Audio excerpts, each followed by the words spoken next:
Bet on Bears fans, another edition of the Chicago Bears podcast coming your way. Pat the Designer here on a Friday. Listen, a lot to get into. We want to talk with you. Mailbag episode. A lot of you guys sent in questions, so we want to get to as many of these questions as we can. Also, got to start it off by asking you all the question. Is the rebuild over?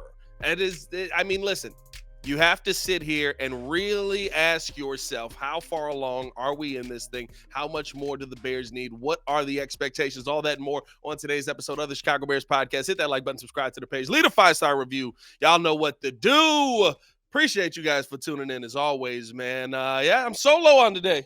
Well, for part of it, I should say. We'll get our producer, Eric Ostrowski, in here in a minute. But I want to ask you all this question to start things off, because I think that this is it almost changes the way that you approach this season mentally to me. Is the Chicago Bears rebuild over? Has Ryan Poles done enough to put you in a winning situation? And I think that's where a lot of people, right? Because I know people are going to sit here and say, Pat, I don't think we're there. I think we're 70% there. And drop the percentage that you think we are. We're 70% there, 50% there, 60% there, blah, blah, blah. But I haven't heard a Bears fan yet who has come to me or has commented on these videos or has sat there and looked at what the team has and said, no, I expect the Bears to lose more games than they win this season. And we can't get it twisted on when your rebuild ends. Your rebuild ends when your window opens. Your rebuild does not end when you win a championship. I think because, we watched how the Cubs did it, right? The end of the rebuild just so happened to coincide with pretty much their first World Series. And because of that, you sit there and you're like, well, you got to win so many games. You got to get to the playoffs.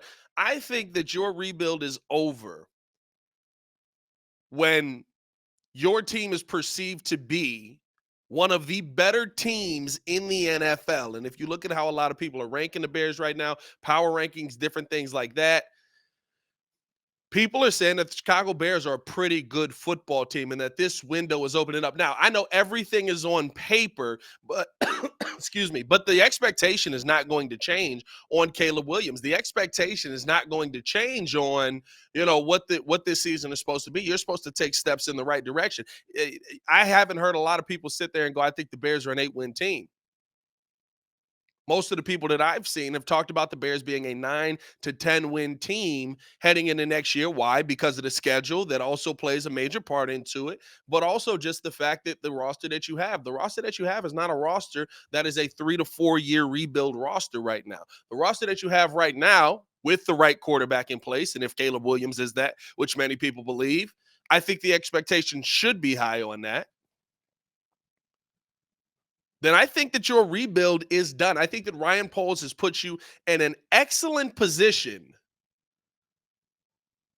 coming into this season to have the talent to win a ton of games. Now, it doesn't mean you're going to win the Super Bowl. Doesn't mean that they're going to sit here and they're going to breeze their way through the playoffs.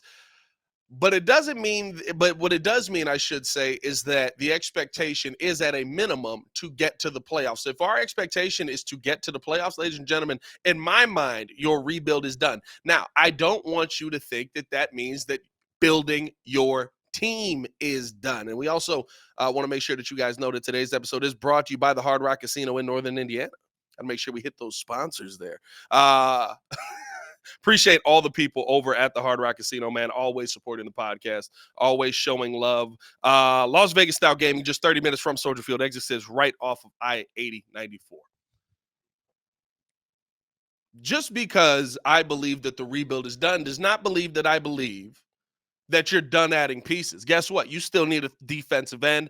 I've got some questions at your 3 technique right now. I'm looking at the center and I'm saying you got to prove it to me. But at a minimum, it seems like Ryan Poles has put you in a position where starting the season, people believe that there's going to be growth at those positions than there was last season. People believe Ryan Bates is going to be better, and Coleman Shelton are going to be better than what we saw last year in Lucas Patrick and Cody Whitehair.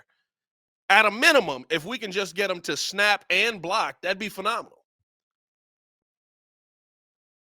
I'm not looking at this and telling you that you have a 100% team, but I would also look at you and tell you that no NFL team has a 100% team. The teams that we say are probably the closest to being 100%, a lot of those didn't even make make it that far in the playoffs. Right? Like, I mean, I think a lot of people would have looked at Philly last year and said that's as close to 100% as you can get. Now, San Francisco makes the Super Bowl. That's as close to 100% as you can get. Guess what San Francisco didn't do? They didn't win the Super Bowl. But I can look at that team that stood across from them. Let's be real. I understand. And this is also a big part of it too, right? The quarterback changes everything. Because that Kansas City team that went into the Super Bowl last season, I'd probably say you had about 75% of your pieces that you felt like were, hey, I'm locked in at this. This is a top piece right here. This is a piece that gets me there. But your quarterback makes up for a lot of that. And that's the other thing too. We can sit here and talk about the rebuild being over because Caleb Williams is going to be here. It is what it is. He's here no matter what. You're riding through the next 3 to 4 years with Caleb Williams as your quarterback, and hopefully he's absolutely phenomenal, and we're sitting here dominating day in and day out. But his success will also dictate how far into the rebuild you are. His ability to hit the ground running will also dictate how far into the rebuild you are. But that piece is not changing. That piece is not going to be different next season. That piece is not going to be different 2 seasons from now. So you're locked in with whatever Caleb Williams is. And he has to find a way to find success with this team that I think if you put any other quarterback, let's just take the NFC North. The other 3 quarterbacks in the NFC North, you feel like you're competing for a lot of games this season. Maybe Sam Darnold's the exception. Maybe. But even with that, like you look at Sam Darnold getting on the field with Keenan Allen, DJ Moore, DeAndre Swift, Rome Odunze. You got Gerald Everett, Cole Kmet, Roshan Johnson. Like, how's he going to – like, I'm not going to lie. I don't know how bad he's going to be in freaking Minnesota. We're sitting here talking about J.J. McCarthy like J.J. McCarthy's just going to waltz in and that's going to be his job no matter what. I think they probably want him to sit for a little while. I think they probably want him to learn. I think they don't want to rush him into anything. Every team would like to have a scenario that is the Green Bay Packers scenario, right? Where you got a quarterback in place and you go, yeah, you're good enough, but now you need to move in the right direction. So we're going to go to this other quarterback. But tell me, how's it going to be difficult for Sam Darnold to fail? Long as you re-sign everybody. I mean, you got Justin Jefferson, Jordan Addison, T.J. Hawkinson. Who's the running back they had? Aaron Jones is on that team now. You know what I mean? Like you got dogs there. You replaced Danielle Hunter in the draft. You know what I'm saying? So like, I think that there's a difference between waiting for your window to open and having the team that is ready to go out there and win. Is the Chicago Bears window open right now? We got to wait to hit the field to see that, right? You got to see, okay, kind of where's Caleb Williams at? How's this going to go? Blah, blah, blah. I can't guarantee you that Caleb's window is open right now. But what I can guarantee you is that for the most part, this team's window should be open. I got weapons everywhere. And even looking at defensively, right? Yeah, we've got some questions on this defense, but I'll tell you right now, DeMarcus Walker was better with Montez Sweat in there for 7 games. If we do end up re-signing Yannick Ngakoue was absolutely better with Montez Sweat in there for the little time that they had together, right? We saw Javon Dexter get better with Sweat in there. So, like, we're sitting here, we're saying, oh, this defensive line, you have to find these other pieces. Who's going to rush? It's not like they don't have guys. It's just not the guys we want. It's not that they don't have options. It's just not the options we want.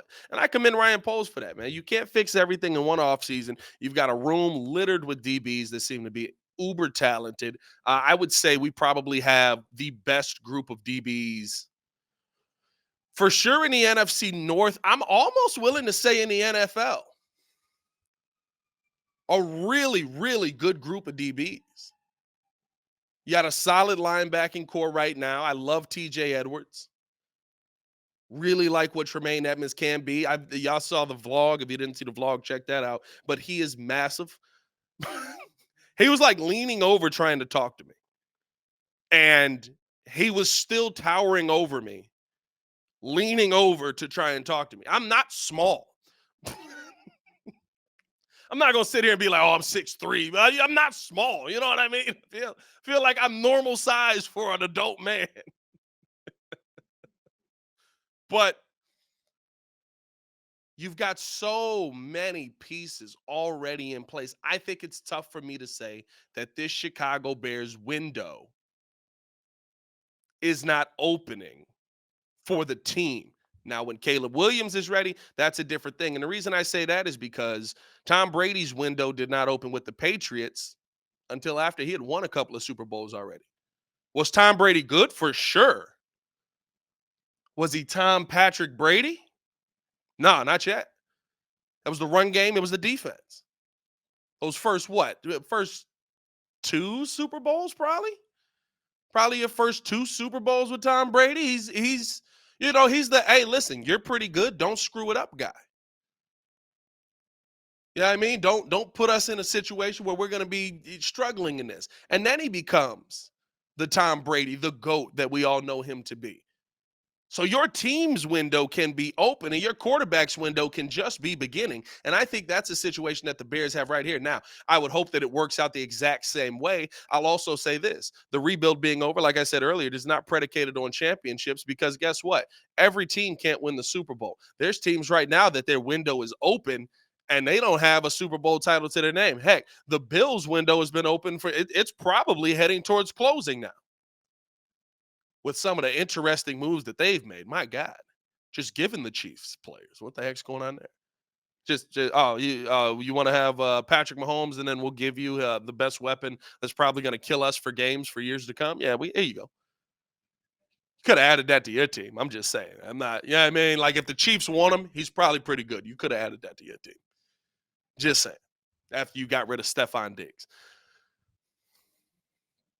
But let me know how you guys feel, man. Let me know how you guys feel in the comments below. I'll be down there talking with you guys as well. Y'all know I'll be in these comments, man. I love it when Muzz be trying to get spicy and think I'm not gonna jump in the comments. That's my favorite thing in the world. I'm always looking, always watching, ever vigilant, because I do like having the conversation with you guys. This is not just me talking into a camera, even though it is literally just me talking into a camera. But I like having a conversation with Bears fans, no matter what side of the fence we're on, right? No matter how we want to get the team built, we all want to win a championship. Let's go get some Super Bowls. Shout out to Ryan Poles and the job that he's done. I mean, if I just we just paid attention to this yesterday over on the Windy City Breeze, and I didn't realize this, but Ryan Poles, even with the Keenan Allen deal, has this thing set up perfectly. Like, I love I love the job that he's doing at GM, and we're gonna get to the mailbag here in a second. But I love the job he's doing at GM.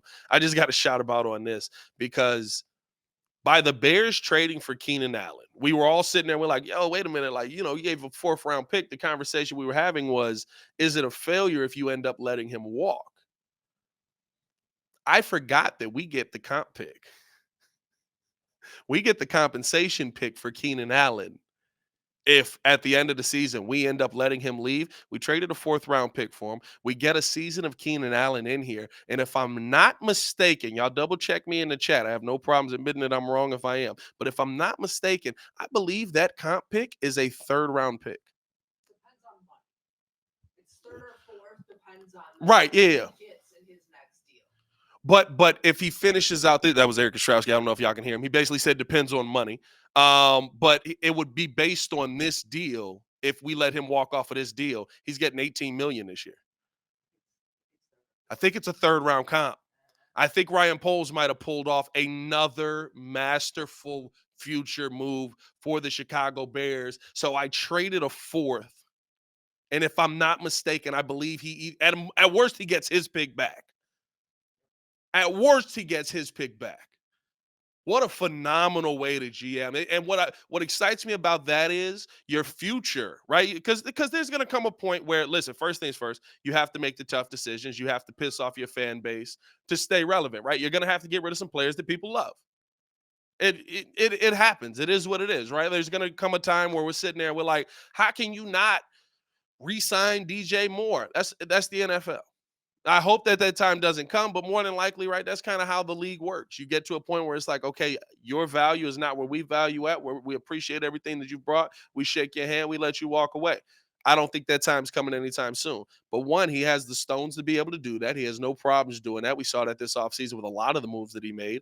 And on top of that, he's a future thinker. This guy's thinking like 3 years in advance already.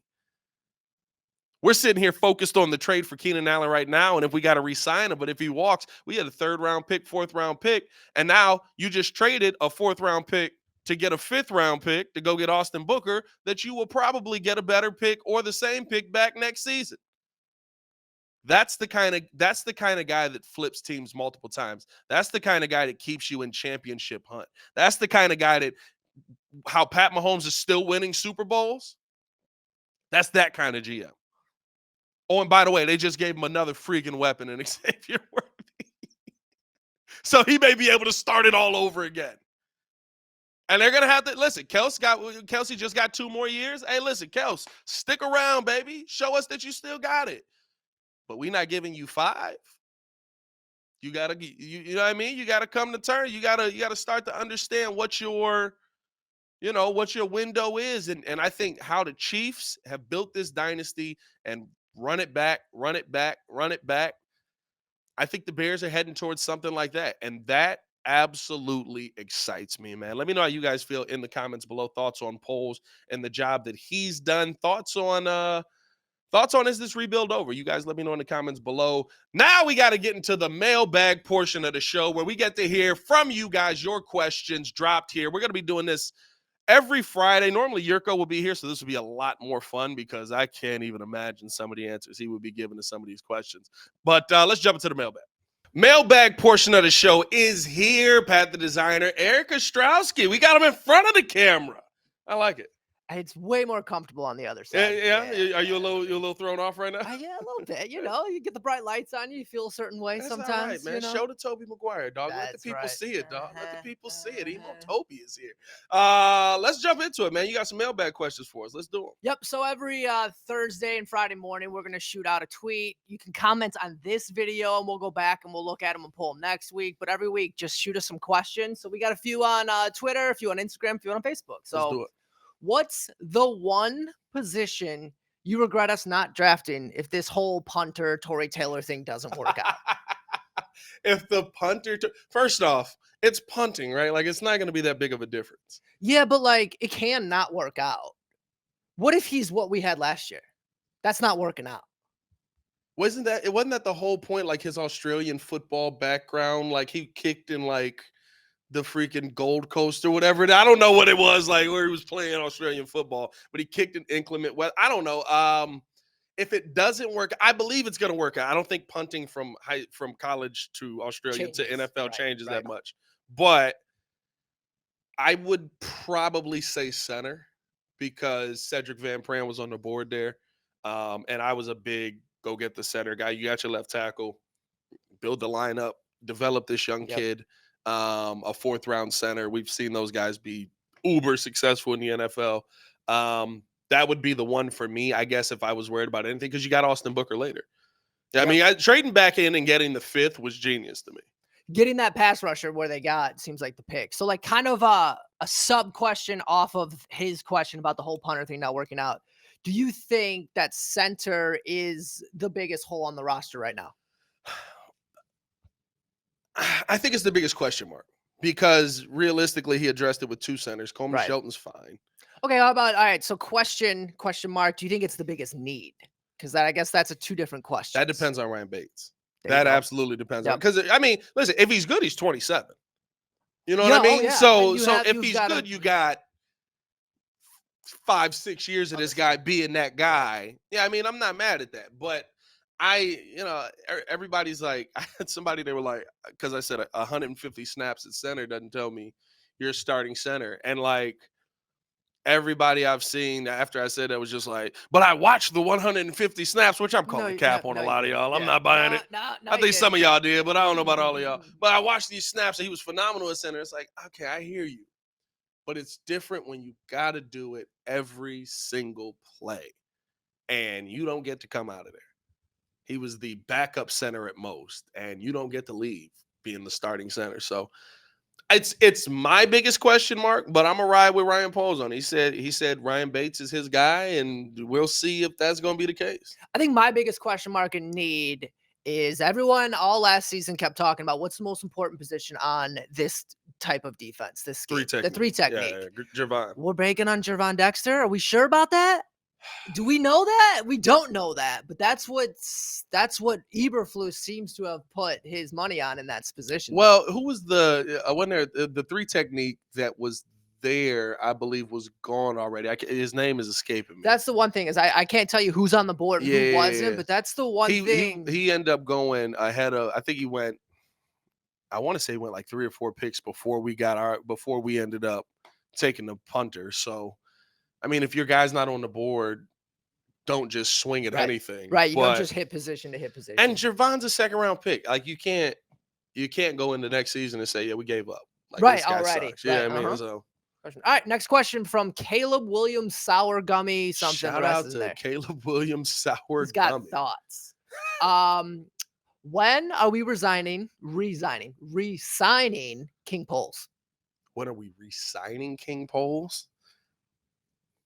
Where are we even at in this contract? The answer to this question is the Bears don't tell us. You know what I mean? Like I don't even know where we're at in this contract. When the coaches get extended. So like if he could have been extended through 2035 already, we would have no idea. This is so weird. Like I don't get this either. Like this is such a weird thing to me that we just don't talk about how long people are like with a team. Like Billy Donovan was here. I know his Bulls and it's different. Billy Donovan got an extension. The only reason we found out how long the extension was because we thought he was going to leave to go to Kentucky. Right, and they're like, no, he's under contract. They're like, no, we got it for 2 years. And it was like, 2 years? Wait a minute. You know what I mean? So, like, that is – I have no idea. Like, I'll tell you this. This is the McCaskies. They love Ryan. He's not going anywhere. I'm not worried in the slightest. We had Jerry Angelo far too long. I was going to say, one thing in my lifetime is the front office of the Bears, if they like you, they keep you. Ask Ted Phillips and his trust fund. Absolutely. No, yeah, I'm not worried about anybody leaving outside of, some of the chicanery that we saw last year with like the DC and stuff which we still don't know half of that story. I mean, but apparently Peanut Tillman repelled into the building and George cried. Just Mission Impossible. I wanted to ask him about that on the podcast so bad. But I was like, I'm going to probably leave it alone. Right. But I wanted to ask him about that. So if we get him back on, I'm going to ask him, be like, so what were your thoughts when you found out you repelled into, like, Matt Eberflus's office and had to break the news to George and, like, he cried and tore sackcloth and poured ashes over his head. Like, what is your reaction when people are texting you like, yo, what were you like? He had to have just rolled his eyes and be like, why? Because I have a little bit to do with the FBI. You're automatically assuming people are ridiculous. All right, next question. Most playoff teams, especially the ones that end up making it to the championship rounds, stuff like that, have an elite tight end. Can Cole Kmet be an elite tight end? Elite. I don't know if Cole Kmet can be elite. I don't think that Cole Kmet can be elite. No, I think we saw who he is. Yeah, I don't think which is fine. Yeah. I think he is a very, very good tight end. He will be one of those guys that 30 years from now we'll say Cole Kmet was absolutely solid. Mm-hmm. Like he was a good draft pick to go get. I think Cole Kmet is 750, 800 yards guy. And I will say this, a lot of what we saw, because Cole, what touchdowns last year? What, 5 or I can't remember the number, 5 or 6, something like that. I bet you doubles that. I would not be surprised if he doubled that, because as much as it sucks, right? Justin just didn't throw it to him in the end zone. Nope. So I would not be surprised if I see Cole Kmet over the middle get a ton of yards with Caleb. And I'll say this, maybe Caleb using him as a safety blanket turns him into one of those 1,100, 1,200 yard guys. I don't know if I see that, but it'd be interesting. But what do we call elite though? Right. So like for me, elite's like freaking Travis Kelce's Greg like Kittle. 16 yards per catch. I think Like Cole Kmet's like 8. I think irregardless of numbers, Yeah. Cole Kmet's not elite. He's too sticky. He does not shake like DBs. Yeah. And he doesn't have yak. Like he'll never get That's my thing. He'll never get that 1,200 yards because he's not really slipping tackles too often. Right. Great hands, super sure, can catch the ball in traffic, which is good because he's in traffic because he's not shaking the guy. But I think the big play and that type of thing is why he's not elite. But in this offense, there's a damn good chance he leads this offense in touchdowns 100%. because of just the scheme and the weapons outside that are everywhere. No, yeah, 100%. I think Ryan Poles signing him looks like a very good move now. A little expensive, but looks like a good move because I agree with you. I think he can be a 12, 13 touchdown guy by the end of the year. So this was a statement. Do you believe this statement? Came through on Twitter. The offense has tons and tons of weapons, probably the best we've seen here in Chicago in quite some time, but it still only goes as far as the O-line. Of course.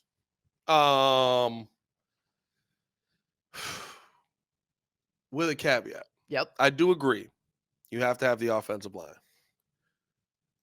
I feel that way now because I don't know what Caleb is. Yep. There's an if. There's There's dudes. Because I'm watching dudes do this. Patrick Mahomes, not a good offensive line. Name his tackles. Joe Burrow, not a good offensive line. Now, I think I agree with you 100% with that. And that's why the offensive line long-term takes this offense places because Joe Burrow's dead like every year. Seriously. Broken down. He's not going to have a long career. He's going to have this guy was elite when he was on the field, but they couldn't keep him on the field. He's not going to have a good career. He's never had tackles. Now, they're trying. I'm not going to – they're trying. Who'd they just sign? They just signed big guy opposite of Brown. So, I mean, they added a tackle this offseason, solid tackle, but, like, that's more my concern. I don't want Caleb to deal with that. Now, Joe Burrow's also a statue. So, and that's like that statement. It can't be a blanket statement in the NFL anymore. No. I think from let's say 2010 prior, that was a pretty true statement. Like Peyton Manning, Tom Brady. There's very few guys, and that was just because they got the ball out before it mattered. But I don't think that is a statement that is clearly across the NFL anymore. Just the way the offense is spread out and like that. And the mobility of quarterbacks. Listen, Pat, like we always, all the numbers that people throw about Justin Fields or about, the mobile quarterbacks that hold the football, like it's everybody now. All these mobile guys, like Pat Mahomes holds the football too long. Yep. Yeah, I mean, Jalen Hurts holds the football too long. We talk about these guys as two of the best quarterbacks in the NFL, right? Unless you're a statue, like Justin Herbert gets rid of the ball quick. Joe Burrow gets rid of the ball quick. But when you're mobile and you can create something great, there is a lot. You still need your offensive line, 200%, especially if it's like, I need to make a pass here and I need to let a play develop. But I do think that you can't sit there and say, just blanket, like if the offensive line has some hope, right? If Nate Davis is mediocre, the Bears fail this season. I don't believe that. Right. No, I don't either. Because Tevin Jenkins has injury issues this season and plays 7 games total. It's the Bears season in the tank. I don't think so. I don't think so because you won 7 games last year with the same thing. Right. All right, next question. I know your answer to this question. I'm boy. probably sure every fan of the show knows the answer to this one. Oh, boy. Is it a running back player question? Drafted this year outside of the first round will have the greatest impact on the Bears? Like all time or just this season? Just career-wise. Career? Yeah. I'm gonna go Austin Booker. Yep. Yeah. That most people probably knew that. It's the underutilization, but the production from it. He was utilized for less than 500 snaps. And he got 8 sacks out of it. Although PFF says 9. I don't know where PFF is getting the extra one. I went back and watched. I was like, no, it's 8 sacks. I don't know if maybe they're counting a half sack. Couple halves put together. Yeah, I mean, and maybe somebody else isn't giving them. But elite production. And here's the thing: at worst, right? Because people talk about, well, if he was situational, he's a situational pass rusher. He'll probably be a situational pass rusher here. Guess what? Unique Ngakoue is a situational pass rusher. Right. Unique Ngakoue is 9 sacks a season. If you just got Unique Ngakoue with the 5th pick in the draft, it's pretty damn cool. or with a 5th round pick, you did a great job. You know what I mean? So like, I think that Austin Booker is going to be special for this Bears team in the 5th round, and I'm very excited to see what he's going to be. The punter is going to be cool too, I guess. He's going to be cool. He could be. He's going to be one of those guys. I've said this, right? Like, we played, I don't remember what team it was last year, but I remember maybe it was Minnesota. Like, it was one of those games where there was a lot of punts. Yeah. And I just kept going, this dude's punting the heck out of that ball. I mean, it can be impressive. He's going to be one of those guys where it's like, this is fairly impressive. Like, he's punting the heck out of that ball.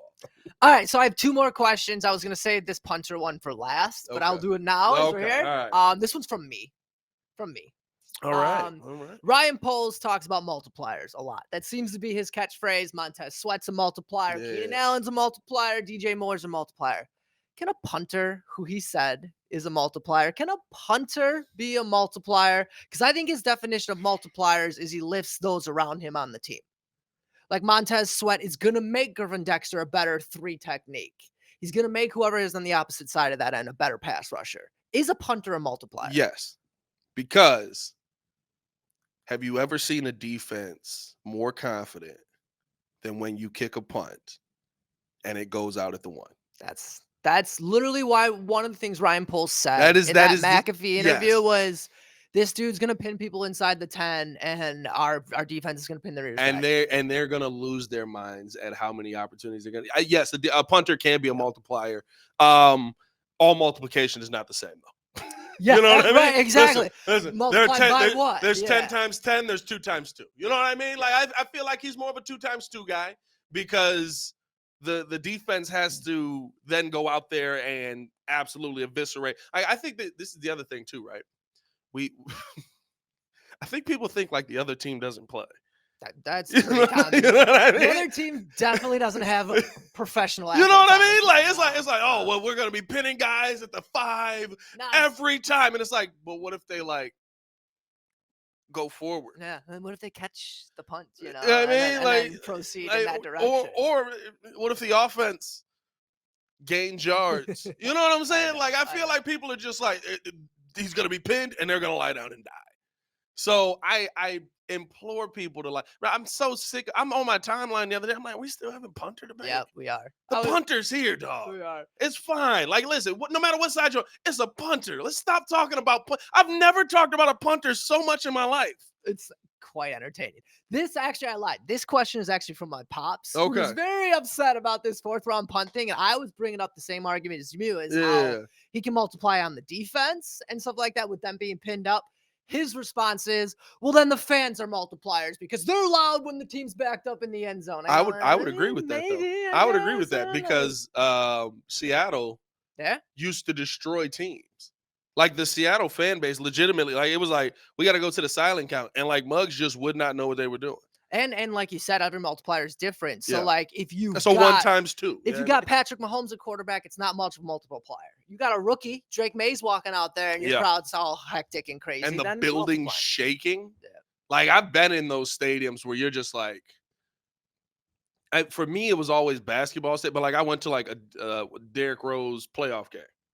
Yeah. The UC used to vibrate. Mm-hmm. Like, nothing would be happening. And it would just be like, and you're like, what the heck is going on in here? What is this energy? Like, so, yes, I do think the fans can also be multipliers. But again, 1 times 2. Yeah, I'd say punters 2 times 2. I'd say your defense pinning their ears back.